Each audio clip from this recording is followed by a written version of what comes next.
Well, Senator, I will make it easier for you. I'll ask that question because that is something that I too am curious about. When I just came from a speech earlier this morning about the future of nuclear, and you can't talk about the future of nuclear in this country unless you talk about skilled workforce. So, is this an area where we need to be doing more to be able to address the growing demand? Doctor? May I comment? Great point. And I think when you look at the workforce and you look at what's happening to the grid, everything we do about electricity and the electricity grid is domestic. So when we talk about a 30% increase in demand from EVs, those are domestic jobs and domestic infrastructure that we need to build. So training that workforce, I think, is critical. There will be some dislocations from technologies that, let's say, are no longer as relevant as they used to be. We can make up for some of those dislocations by retraining or training the next generation to do what's needed. I believe that it's a huge opportunity that we should embrace. Good. Let me ask you, Mr. Folk, a question about your goals here. 80% carbon-free in your service territory by 2030, 100% by 2050. You haven't really outlined what Xcel is doing specifically, which technologies you're moving to. Is it a fair statement to say that you couldn't achieve these ambitious goals, recognizing we don't have federal mandate out there, but as a business decision, you couldn't achieve these goals without greater application of energy storage? I think that's a fair statement. It really will depend on what other technologies, Senator, become economically viable. I know that if we don't make it affordable and if we sacrifice reliability, the clean energy transition is going to take a major setback.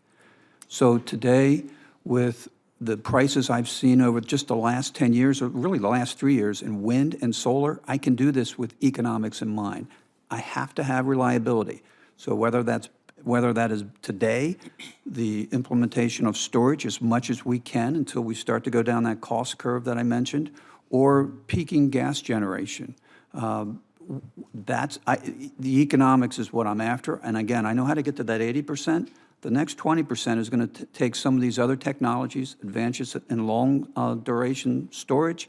And again, I think dispatchable generation, and we talked about many of the different ways that could be, hydrogen, carbon capture, next generation nuclear.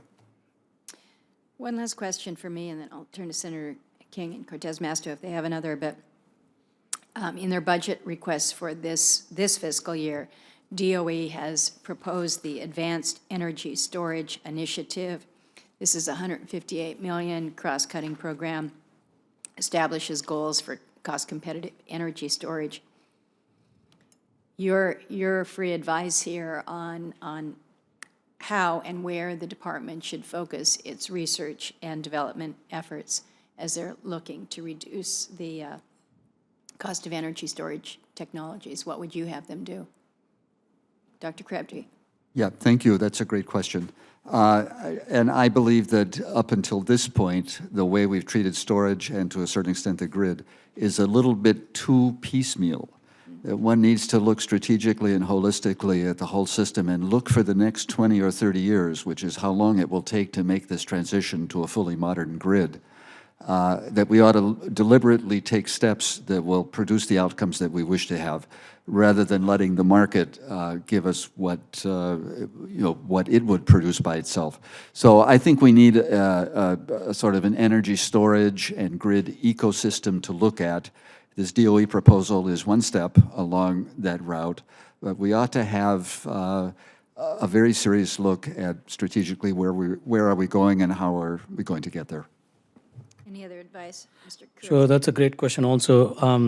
I think I noted in my testimony that the National Renewable Energy Labs have been a significant source of research on studying the capacity value that energy storage brings. And quite honestly, they've given the body of literature that we need for us to be successful in many of the efforts that we need across the regional power markets. And so I think I would say that that's one area that needs to continue in terms of making sure that we better get a handle on what is the amount of duration of storage that we need to capture the full capacity value? Is it 4 hours? Is it 6 hours? Is it 8 hours? Or is it 10 hours, right? And so what fraction of duration would you need to capture what percentage of the capacity value? And that research needs to continue. And then the second one that we are still, again, in very nascent stages of exploration is this use of energy storage for solving some of the transmission needs that we have on the grid side, right? So how can you use these fast-acting energy storage devices to provide for solving congestion issues on the transmission system, right? How can we better utilize the existing transmission system that we already have in a more efficient manner? Are there ways to think about those applications of storage?